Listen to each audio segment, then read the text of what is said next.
আমরা সেই সুন্দর মানুষটির প্রতি দোষ পেশ করি, সকল বলি সাল্লাল্লাহু আলাইহি ওয়াসাল্লাম। সম্মানিত উপস্থিতি, আমরা জানি যে পূর্ববঙ্গ উপজেলায় রানীগঞ্জে যে শ্রমিক ইউনিয়নটি রয়েছে, হকার শ্রমিক ইউনিয়ন, আমরা 5ই আগস্টের পর বাংলাদেশের এই জমিনে হকপন্থী মানুষদের বিচরণ, তাদের বিগত ফেসিবাদ আমলে যেভাবে তাদেরকে শৃঙ্খলাবদ্ধ করা হয়েছিল, তাদের উপর জুলুম নির্যাতন করা হয়েছিল, সেই জায়গা থেকে আল্লাহ আমাদেরকে মুক্ত করেছে। আমি চাচার সাথে জেলখানা গিয়ে আমার সাথে দেখা হয়েছে। দীর্ঘদিন মামলায় দিনাজপুরের মধ্যে অধিকাংশ সময়, বেশি সময় ধরে জেলখানায় ছিলেন। আজকে সেই পরিবেশ থেকে আল্লাহ তাআলা আমাদেরকে একটি সুন্দর পরিবেশে পরিণত করেছেন। এটি আমাদের জন্য আল্লাহর পক্ষ থেকে একটি নিয়ামত, রহমত, ঠিক কিনা? এই রহমতটা আল্লাহ তাআলা আমাদেরকে এত তাড়াতাড়ি দিবেন, আমাদের জন্য এটা বরাদ্দ করবেন, এটা আমরা কখনো ভাবি নাই, কখনো বলে বলি। কিন্তু আল্লাহ তাআলা বলছেন, মুমিনদের জন্য আল্লাহর সাহায্য অতি নিকটে। মুমিনদের জন্য আল্লাহর সাহায্য কোথায়? অতি নিকটে। এখানে উদাহরণ হিসেবে বলা হয়েছে যে আপনার মাথা এবং গর্দানের সাথে, গর্দানটা কতটুকু কাছাকাছি না, একদমই একটু নিকটে, মানে এক থেকেও নিকটে। সুতরাং আল্লাহর সাহায্য আমরা পাচ্ছি, ঠিক না? এটা আমাদের কাছে প্রমাণিত। আমরা অনেক চেষ্টা করেছি। এই রানীর বন্দরে যে আন্দোলন সংগ্রাম হয়েছে, এটি ইতিহাসে বিরল। এখানে একজন শহীদ রয়েছে, 3 জন শহীদ রয়েছে, পরে আরো 2 জন, মুজাহিদ ভাই সহ। এই শহীদদের আত্মত্যাগ, তাদের রক্ত আল্লাহ তাআলা কবুল করেছেন। আল্লাহ তাআলা এটা ব্যথা দিতে দেননি।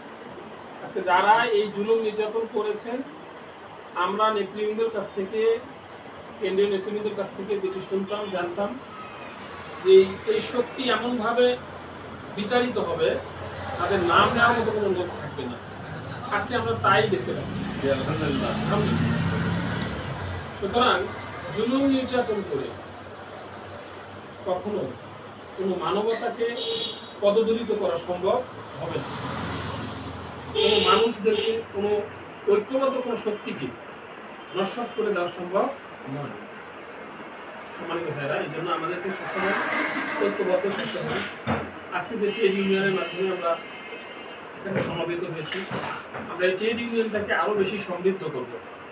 আমাদের মনে করতে হবে এই ট্রেড ইউনিয়নটা মাধ্যমে আমরা এই অত্র অঞ্চলের, এই শ্রীগঞ্জ সহ অত্র অঞ্চলের যত হকার শ্রমিক রয়েছে বা খেটে খাওয়া মানুষ রয়েছে, এই ইউনিয়নের মাধ্যমে তাদের পাশে আমরা দাঁড়াবো, তাদের সুখে দুঃখে আমরা তাদের সাথে শরীক হব, তাদেরকে বিভিন্ন রকমের সরকারি সহযোগিতা পাওয়ার ক্ষেত্রে আমরা সর্বাত্মক ভূমিকা পালন করব।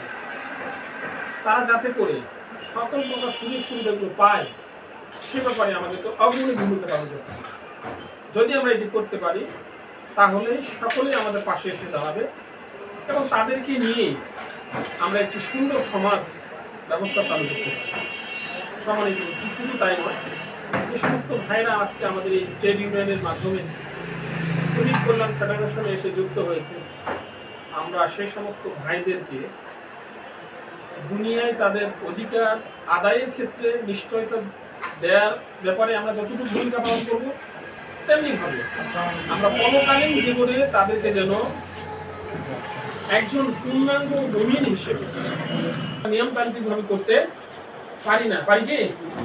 এই নিয়মতান্ত্রিকভাবে পারার ক্ষেত্রে আমাদেরকে তাদের কিছু সিস্টেম আমাদেরকে শিক্ষাই দিতে হবে। অনেক ভাই আছে এখনো নামাজ ঠিক মতো করতে পারেন না, অনেক শ্রমিক ভাই আছে যারা কোরআন তেলাওয়াত করতে শেখেন নেই, ঠিক না? অনেক ভাই আছে তারা তাদের জীবনযাপনগুলো বিশৃঙ্খল জীবনযাপন। বর্তমান সময়ে সবচেয়ে বড় ভয় একটা বিষয় হলো মাদক। আমাদের শ্রমিক ভাইদেরকে মাদক ব্যাপকভাবে গ্রাস করেছে। তারা দিনে যা ইনকাম করে তার অর্ধেক টাকা প্রায় মাদকের পিছনে খরচ করে তার পরিবার পরিজন ভালোভাবে চালাতে পারে না, অশান্তি নিয়ে তারা বসবাস করছে। এই জায়গা থেকে আমাদের উত্তরণ করতে হবে। আজকে আমাদের ব্যাপক দায়িত্ব আমাদের কাঁধে এসে চাপিয়েছে। এই এখন তো ফ্যাসিবাদ সরকার আমাদের মাঝে নেই, এখন আমাদের কাঁধে এসে দায়িত্ব চাপিয়েছে। এই যে সমস্ত মানুষরা সেই সময়ে মাদকের সাথে সম্পৃক্ত হয়ে অন্যায়ের সাথে সম্পৃক্ত হয়েছিল, তাদেরকে আজকে ফিরিয়ে আনার সময় এসেছে। জাহান্নামের অতল গহ্বর থেকে তাদেরকে টেনে তুলে নিয়ে এসে আমরা যাতে করে আমাদের এই ইসলামী ছায়াতলে শ্রমিক কল্যাণ ফেডারেশনের ছায়াতলে নিয়ে আসতে পারি, এই জন্য আমাদের সর্বাত্মক ভূমিকা পালন করতে হবে। সম্মানিত ভাইরা, আমাদের এই মাসে কেন্দ্র থেকে যে সার্কুলার বর্তমানে 11 তারিখ থেকে 25 তারিখ পর্যন্ত শ্রমিক যোগাযোগ পক্ষ পালিত হচ্ছে। আমরা নিঃসন্দেহে এই শ্রমিক যোগাযোগ পক্ষে আমরা সকলেই চেষ্টা করব এই অঞ্চলে যত শ্রমিক আছে, হকার শ্রমিক আছে বা অন্যান্য যত শ্রমিক আছে, আমরা তাদের কাছে গিয়ে আমাদের দাওয়াত পৌঁছানোর চেষ্টা করব। হ্যাঁ, আমরা এখানে তাদেরকে বলার চেষ্টা করব যে আমরা যদি এই ছায়াতলে আসি, তাহলে আমরা ইহকালীন জীবনে আমাদের যথাযথ ন্যায্য যে দাবিগুলো আছে এগুলো আমরা আদায় করতে পারবো, এবং পরকালীন জীবনে আমরা আমাদের যে হালাল রুজি আমরা যেটা ইনকাম করি, এই হালাল রুজি খেয়ে আমরা যদি ইবাদত করতে পারি, আল্লাহ তাআলা সেই ইবাদত 100% কবুল করবে। ঠিক না? এখানে আমাদের শ্রমিক ভাইদের কোনো যে তাদের যে ইনকাম, এখানে কোনো প্রকার কোনো ভেজাল নেই, কোনো প্রকার এখানে হারাম হওয়ার কোনো সুযোগ নেই। তারা মাথার ঘাম পায়ে ফেলে যে টাকা পরিশ্রম করে যে টাকা ইনকাম করছে, এখানে হারাম হওয়ার কোনো সুযোগ নেই। সুতরাং আমি আজকে আপনাদের উদাত্ত আহ্বান জানাবো, এই মাসে আমাদের এই ট্রেড ইউনিয়নের মাধ্যমে আমরা যে কতজন সদস্য আছি, এই সদস্য আমাদেরকে আরো বৃদ্ধি করতে হবে। আমাদের এখানে যারা আমরা আছি, আমরা একটা ফান্ডিং করব, একটা ফান্ড ক্রিয়েট করব, করে আপনাদের বিপদে আপদে আপনারা নিজেরাও পাশে দাঁড়াবেন, আমরা ফেডারেশন থেকে পাশে দাঁড়াবো, সরকারের কাছ থেকে আমরা পাশে দাঁড়ানোর ক্ষেত্রে তাদের কাছেও কি সহযোগিতা আমরা গ্রহণ করব। এভাবে যদি আমরা করতে পারি তাহলে কি আমাদের সমস্যা থাকবে না? এই জন্য দেখা যাবে ক্ষুদ্র ক্ষুদ্র বালিকণা, বিন্দু বিন্দু জল গড়ি তোলে মহাদেশে সাগর অতল। আমাদের যদি 5 টাকা, আমরা এই যে ছাত্র শিবিরে এক সময় কি করতাম, 5 টাকা করে চাঁদা তুলতাম, মানে ইয়ামত তুলতাম, এই 5 টাকা করে দিতাম, আমরা দিয়ে দিয়ে সেই টাকা দিয়ে আমরা কি ছাত্র কল্যাণের কাজে ব্যয় করতাম।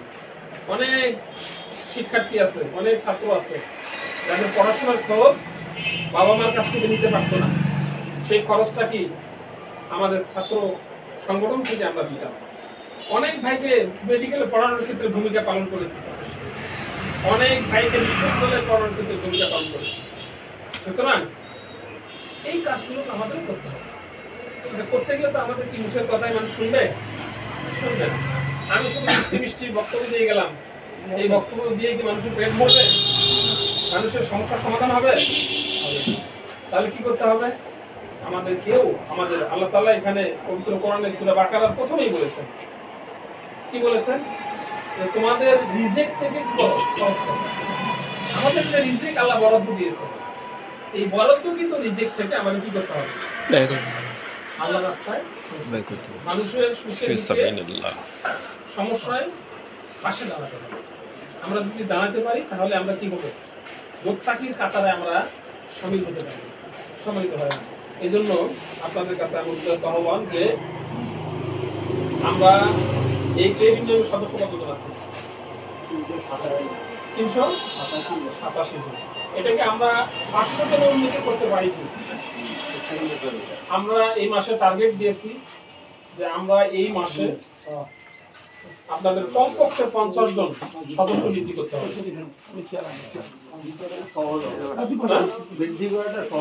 সহজ না? আপনারা শুধু এখানে না, আপনারা চিড়িবন্দর পুরো উপজেলায় করবেন, ঠিক আছে? আর এখানে কেন্দ্রীয় অফিস, চিড়িবন্দরের কেন্দ্রীয় অফিস কিন্তু এটাই, চিড়িবন্দর উপজেলা, ওখানে থাকলেই হবে। এখানে হকার্স শ্রমিক ইউনিয়নের কি কেন্দ্রীয় অফিস কি আপনারা ওখানে শাখা অফিস করতে পারেন, ঠিক আছে? তাহলে আপনাদের জন্য এটা আনন্দের খবর কিনা?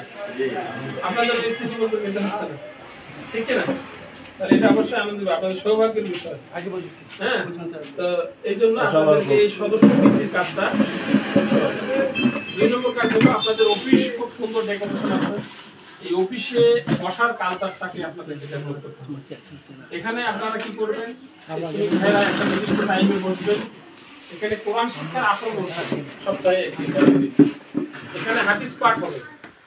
হ্যাঁ, এখানে কোরআন শিক্ষার আসর থাকবে, এখানে হাদিস পাঠের আসর, ইসলামী সাহিত্য থাকবে, এখানে একটা লাইব্রেরি থাকবে। এখানে শ্রমিক ভাইরা এসে পড়াশোনা শিখবে, আপনারা একজন ভাইকে আত্মনিয়োগ করবেন পড়াশোনা শেখানোর জন্য। এই গণমুখী কাজগুলো যখন আমরা করতে পারবো, এবং আপনারা নিশ্চয়ই জানেন যে আমার একজন শ্রমিক ভাই তার মেয়ে ছেলে যদি বিশ্ববিদ্যালয়ে চান্স পায়, মেডিকেলে চান্স পায়, সরকারের পক্ষ থেকে একটা অ্যামাউন্ট তাদেরকে দেওয়া হয়। সেই অ্যামাউন্টটা এই আপনাদের যে ট্রেড ইউনিয়ন আছে, ট্রেড ইউনিয়নের প্যাডে আপনাদেরকে শ্রম মন্ত্রণালয়ে আবেদন করতে হবে। আমাদের সভাপতি ভাই, সেক্রেটারি ভাইরা কি করবে, আপনাদের এই আবেদনগুলো নিয়ে জমা দিবে। কোথায় জমা দিবে? শ্রম অধিদপ্তরে, দিনাজপুরে। এবং আমাদের ফেডারেশনে একটা কপি তারা দিবে, আমরা কেন্দ্রে আবার এটা পাঠিয়ে দেব। কেন্দ্র থেকে সেটা কি করবে, যোগাযোগ করবে, জেলা থেকে যোগাযোগ হবে, আপনাদের ইয়ে থেকে যোগাযোগ হবে, যাতে করে ওই শ্রমিক ভাইটা সেই সহযোগিতাটা পায়। 3 থেকে 4 লক্ষ টাকা একজন শিক্ষার্থী পাবে, একজন শ্রমিক ভাইয়ের ছেলে বা মেয়ে। এটা যদি আমি একজন শ্রমিক ভাইকে করে দিতে পারি, আমাদের মধ্যে অনেক অনেক ভাই আছে যাদের মেয়ে ছেলে মেধাবী আছে না, অনেক ভাই আছে। আমি একজন পেয়েছি, আমার একজন হাকিমপুরের এক শ্রমিক, যার মেয়ে মেডিকেলে চান্স পেয়েছে, বাবা হলো দিন মজুর, বাবা দিন মজুর, এত মেধাবী। আমি সভাপতি ভাই গেলেন, আমি বললাম যে ভাই এই মেয়েটাকে একটু হেল্প করা যায় কিনা। বললেন যে ট্রেড ইউনিয়ন আছে কিনা। ট্রেড ইউনিয়ন নাই। যে ট্রেড ইউনিয়ন না থাকলে তো কোনোভাবেই সহযোগিতা করা সম্ভব না। ট্রেড ইউনিয়ন থাকলে ট্রেড ইউনিয়নের প্যাডে যদি আমি দরখাস্ত করতাম, আমরা সেখানে গিয়ে যোগাযোগ করতাম, দেখা যেত যে সেই মেয়েটা 4 লক্ষ টাকা পেত, তাহলে তার পড়াশোনার কি আর কোনো সমস্যা হতো? এটা যদি এই এই এই এই জিনিসটা দেখা গেল যে একজন শ্রমিক ভাইয়ের ছেলে মেয়ে 4 লক্ষ টাকা পাইলো, এটা যদি আমরা একটা প্রোগ্রাম করে যদি আমরা সেটা দিতে পারতাম, কিছু মানুষকে উপস্থিত করে, ইউনো মহোদয়কে উপস্থিত করে, প্রশাসনকে উপস্থিত করে, হ্যাঁ, স্থানীয় প্রশাসন, ইউনো মহোদয়, আমাদের উপদেষ্টা, সবাই যদি এসে যদি একটা শিক্ষার্থীকে 4 লক্ষ টাকার এই চেকটা যদি তুলে দিত, তাহলে অন্য শ্রমিক ভাইরা কি অনুপ্রাণিত হতো না? এই সংগঠনেই আমাকে যেতে হবে, আমার কি আমার ছেলে মেয়ের পড়াশোনার কি নিশ্চয়তা আমি সেখান থেকে পাবো। তো সম্মানিত ভাইরা, এই জন্য আমাদেরকে এই ট্রেডের আওতায় থাকতে হবে, আরো বেশি বেশি কি করতে হবে, কাজ করতে হবে। যে সমস্ত ভাইরা এখনো ইনক্লুড হতে পারেনি, তাদেরকে এখানে ইনক্লুড করা আমাদের ইমানি দায়িত্ব। তাদেরকে ইনক্লুড করা কি ইমানি দায়িত্ব। আমরা যদি এখানে ইনক্লুড করাতে পারি, তাদেরকে আমরা কি কিছু কোরআন হাদিসের বাণী, কোরআন হাদিসের কথা তাদেরকে শোনাতে পারবো। এর মধ্য দিয়ে কি হবে, এর মধ্য দিয়ে আমরা দেখা যাবে এমন কিছু ভাই আছে যারা ইসলামের ছায়াতলে চলে আসবে।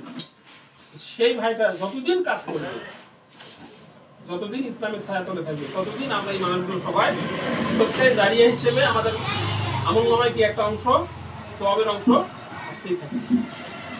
দাওয়াতি কাজের মতো, জনশক্তি তৈরি করার মতো সত্যি জারিয়া আর পৃথিবীতে অন্য কিছু হতে পারে।